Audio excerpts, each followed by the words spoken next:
Pemirsa masih bersama kami dalam Habar Banjarmasin. Gesan pian yang hanyar bergabung, berikut Habar Banjarmasin utama hari ini.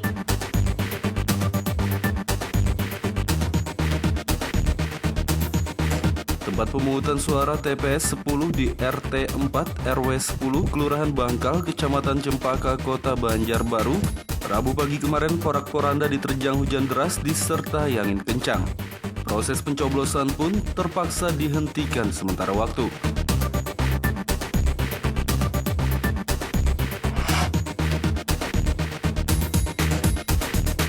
Dari 2.271 warga binaan di Lembaga Pemasyarakatan Lapas Kelas 2A Teluk Dalam Banjarmasin, 471 diantaranya bisa menggunakan hak pilih untuk mencoblos, sementara 1.800 lainnya tidak memenuhi syarat.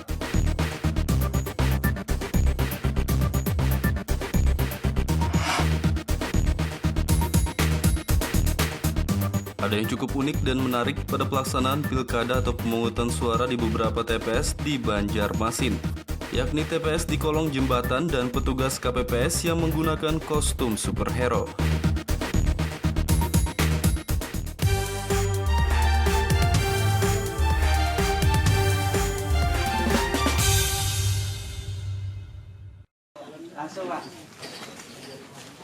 Empat kandidat calon wali kota Banjarmasin Rabu pagi kemarin menggunakan hak suara untuk mencoblos di TPS yang berdekatan dengan tempat tinggal masing-masing.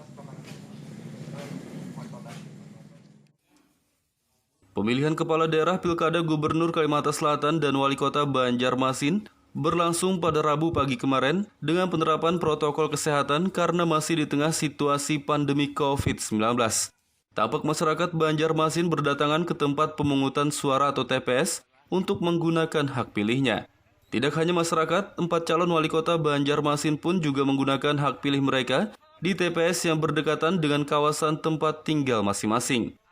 Calon wali kota nomor urut 1 Haris Maki mencoblos di TPS 28, Jalan Pelamboyan, Kelurahan Sungai Miai, Banjarmasin Utara.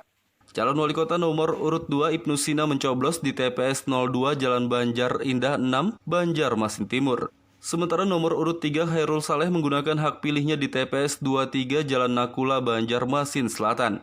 Sedangkan calon wali kota nomor urut 4 Hajah Ananda mencoblos di TPS 2 Jalan Simpang Belitung, Banjarmasin Barat. Saat menggunakan hak pilih di TPS, para kandidat calon wali kota Banjarmasin tersebut tampak mentaati penerapan protokol kesehatan yakni mengenakan masker, mencuci tangan, dan menjaga jarak. Sebelum memasuki bilik suara, suhu tubuh mereka juga diukur dan diwajibkan memakai sarung tangan yang telah disediakan petugas KPPS. Terima kasih, kami sudah melakukan pencoblosan sesuai dengan hak warga negara dan ini sudah ditandai tinta dan kami berharap pelaksanaan ini bisa berjalan dengan lancar. Dan sesuai dengan ketentuan jam 1 siang sudah selesai. Pencoblosan ini bisa segeranya dilakukan perhitungan.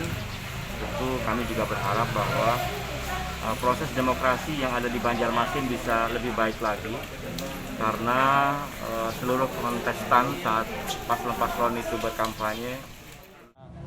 Harapannya sendiri nih Bu dengan ini? Harapannya Ulun memulai langkah di Pilkada Kota Banjarmasin ini insya Allah dengan niat baik, kemudian dipertemukan insya Allah dengan pasangan wakil wali kota yang baik menurut Ulun. Ulun sudah tahu jejak rekamnya, jadi insya Allah kita lalui proses pemilihan kepala daerah Kota Banjarmasin dengan baik. Insya Allah kita akan dapat hasil yang baik. Itu aja. Diharapkan pencegahan COVID-19 dalam pelaksanaan pilkada dapat maksimal dilakukan sehingga tidak terjadi klaster baru yang bisa membuat kasus COVID-19 kembali melonjak. Dari Banjarmasin, Kalimantan Selatan, Muhammad Lutfi Darlan dan Fudail melaporkan.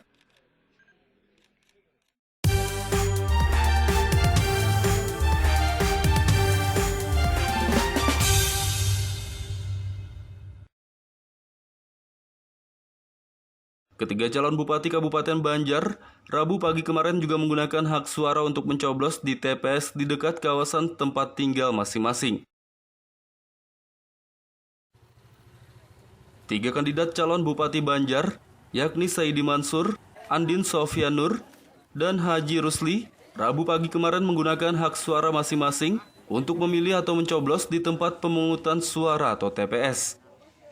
Calon Bupati Banjar, Saidi Mansur, didampingi istrinya mencoblos di TPS 01 Desa Madurejo, Kecamatan Sambung Makmur, Kabupaten Banjar. Sementara calon Bupati Banjar, Andin Sofyan Nur, didampingi ibu dan istrinya mencoblos di TPS 02 Murung Kraton, Kecamatan Martapura. Sedangkan Haji Rusli didampingi istrinya mencoblos di TPS 32 Kelurahan Kraton, Kecamatan Martapura. Jadi hasil nantinya ini adalah merupakan doa terbaik dari masyarakat. Mudah-mudahan mendapatkan hasil yang baik, juga apa yang kami cita-citakan bersama Habib Idrus juga bisa terlaksana dengan dukungan masyarakat. Pesan pian untuk tim relawan dan juga masyarakat.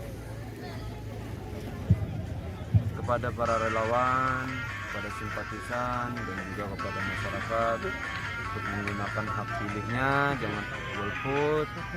Ini adalah pesta demokrasi yang harus kita lakukan.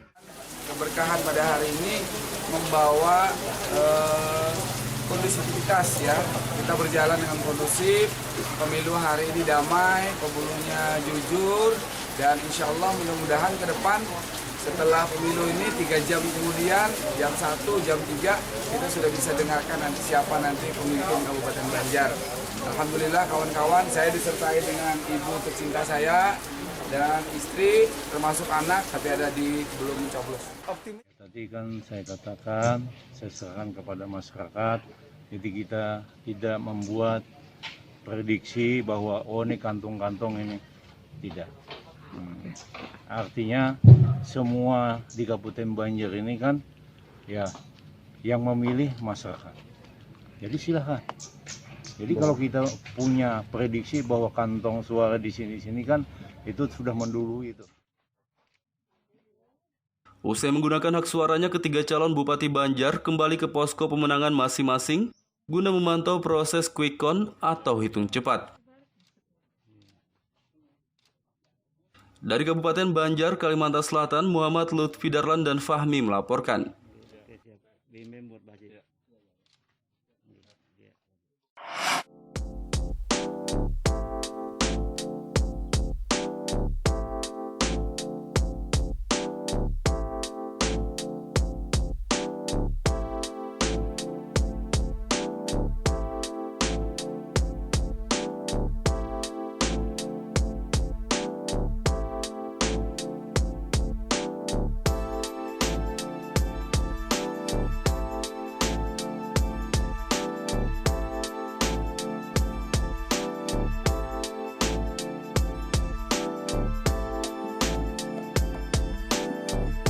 Selain sebagai penghasil padi di Kalimantan Selatan, Kabupaten Batola juga merupakan sentra penghasil jeruk dan bibit tanaman jeruk, seperti siam Banjar serta bibit jeruk Pontianak.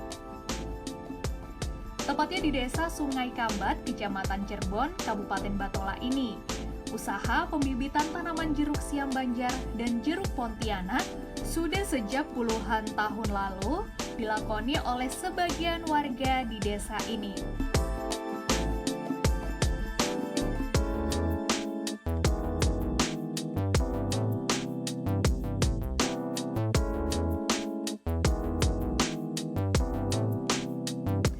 Hampir pada semua pekarangan rumah warga di desa Sungai Kambat ini terdapat pembibitan tanaman jeruk tersebut. Bagi warga desa Sungai Kambat, usaha pembibitan tanaman jeruk sangat menjanjikan dan juga tidaklah terlalu sulit.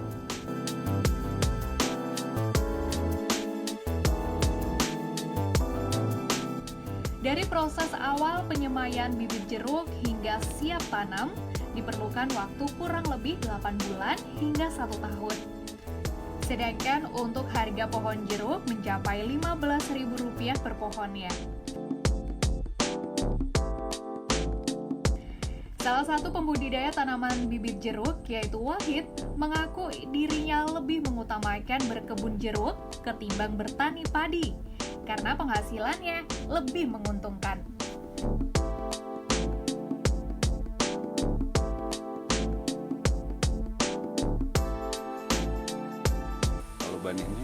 kami ini menggawinya sekadaran aja, menggunakan tanah kosong aja kayak itu timbang kada di rumah kan. Lumayan kan kada banyak kada nukar gitu nah. Kami utamakan bujur aja 5 gitu.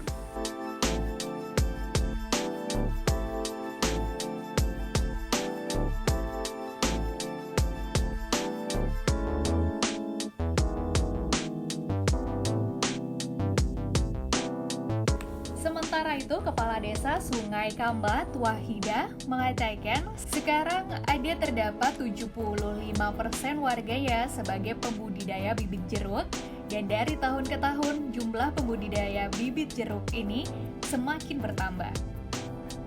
Sekitar 75% Pak yang membudidayakan bibit limau. Hasilnya Bang kayak apa nih? Hasilnya Pak ya lumayan lah, memuaskan. Kalau dibandingkan lawan petani Bang kayak apa? Lebih menguntungkan untuk pembudidayaan bibit Pak daripada menanam padi. Kalau untuk sementara ini Pak semakin meningkat Pak untuk pembudidayaan bibit jeruk. Melalui budidaya pembibitan tanaman jeruk ini, kini Desa Sungai Kambat lebih dikenal sebagai Kampung Jeruk.